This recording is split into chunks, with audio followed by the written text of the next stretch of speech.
어린 시절 난생 처음 바다를 본 저는 생각했습니다. 이 빛나는 바다의 끝은 어디로 이어지는 걸까? 많은 시간이 흐른 뒤 저는 마침내 그곳으로 갑니다. 야, 산 꼭대기에 이런 호수가 있네요. 작가 모파상과 생텍쥐베리의 영혼을 들뜨게 만들었던 지중해의 향기로운 섬. 콜럼버스와 나폴레옹의 꿈이 시작된 곳, 여기는 바로 코르시카입니다.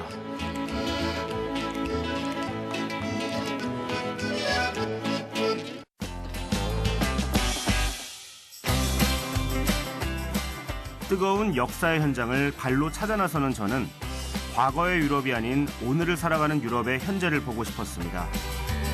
그래서 선택한 곳이 바로 프랑스령의 작은 섬 코르시카입니다. 유럽 안에서 오랜 식민지로서의 비애를 간직한 코르시카. 코르시카에서의 여정은 칼비에서 시작합니다.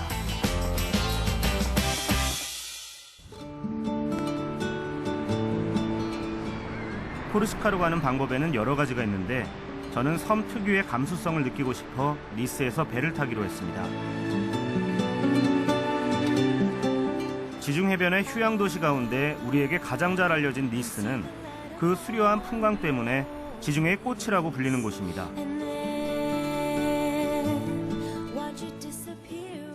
언덕에서 니스 항을 내려다 보니까 와, 꽃두다지로 그러니까 푸른 바다, 지중해 느낌이 확실히 가슴으로 느껴져요. 코르시카 너무 기대되고.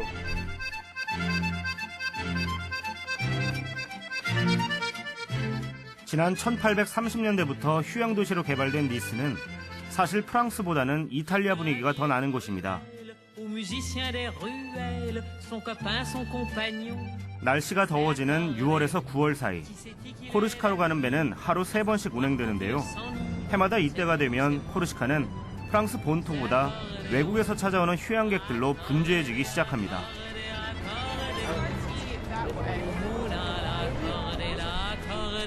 실제로 매년 여름 휴가 때 프랑스인들이 가장 가고 싶어하는 여행지이기도 합니다. J'ai beaucoup rêvé. J'ai beaucoup rêvé venir ici. Beautiful landscape, the mountains, the flowers, everything. 배에 오른 지 4시간쯤 지나자 드디어 저 멀리 코르시카가 그 모습을 드러냅니다. 저쪽에 칼비 성이 보이는데 프랑스 본토에서는 가장 가까운 성입니다. 저기가. 바다 위의 산이란 별명답게 해발 2,706m의 친토산을 비롯해 험준한 봉우리들이 질비한 코르시카는 지중해에서 네 번째로 큰 8,680평방킬로미터, 즉 우리의 충청남도만한 크기의 섬입니다.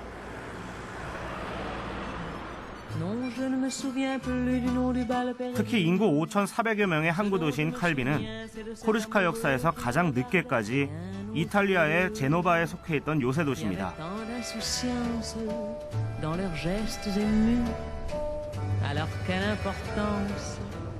마을에서 가장 높은 곳에는 요새, 이른바 시타델이 자리하고 있는데요.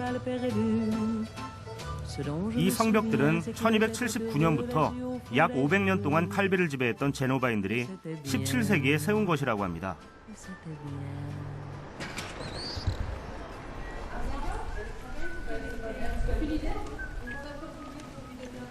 시타델 안쪽으로 들어가 보기로 했습니다. 야, 이건 뭐 사자 입같이 생겼네.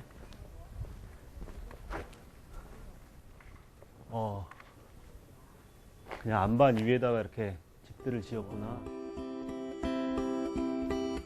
지중해의 전략적 위치에 자리 잡은 코르시카는 일찍이 카르타고와 롬바르디아, 모로족, 로마, 그리고 아라공 등 지중해 연안 국가들의 각축장이 되어 왔습니다. 이후에도 부침을 거듭하며 제노바의 지배를 거친 뒤 잠시 독립국가가 되었지만 결국 18세기에 이르러 프랑스령이 됐습니다.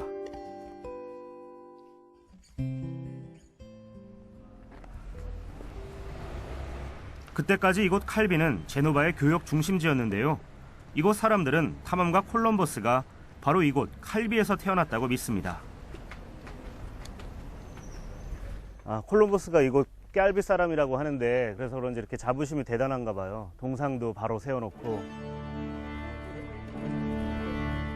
콜럼버스가 태어났다고 주장하는 곳은 5곳이나 더 있습니다. 하지만 어디에서 태어났든 그의 이야기는 낭만적인 감성과 도전 정신을 자극하기에 충분합니다. 지구가 둥글다고 믿은 콜럼버스는 서쪽으로 항해를 계속해 인도에 닿겠다는 계획을 세웠고 결국 그의 꿈은 유럽 역사에 새로운 시대를 가져왔습니다.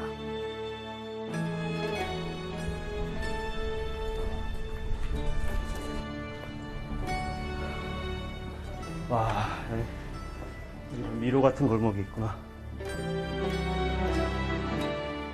야망을 위해 평생을 바친 세계 탐험가 콜럼버스. 그가 살았다는 집은 과연 어떤 모습일지 궁금해지는데요.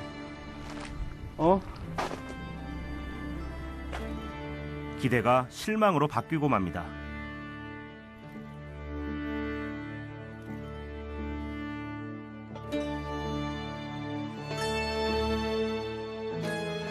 그의 생가라는 곳은 굳게 철문이 닫힌 채 온통 자풀로 우거진 폐허뿐입니다.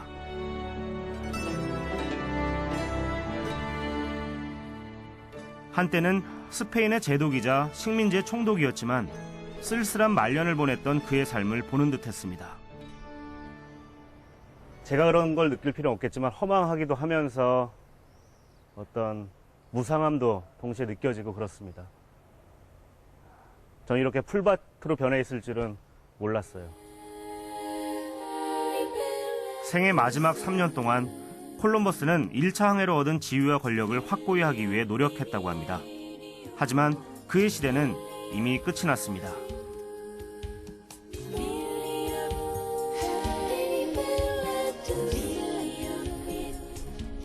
어떤 이들은 콜럼버스를 신대륙을 발견한 영웅이라고 말합니다. 반면 그를 유럽의 침략자, 또 다른 문명을 종말로 몰아넣은 파괴자라고 말하는 사람들도 있습니다. 그리고 그와 함께했던 탐험대원들은 그를 장사꾼 혹은 도박꾼으로 여겼다고 합니다.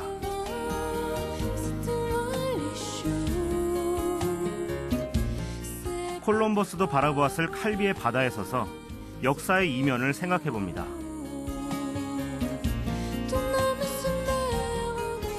이제 저는 시타델에서 나와 다시 칼비 항으로 내려갑니다.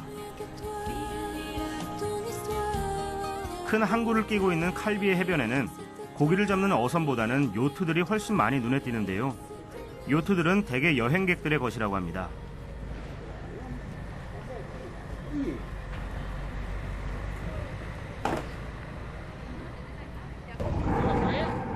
마침 출항을 준비하는 듯한 배가 있어서 다가가 봤습니다.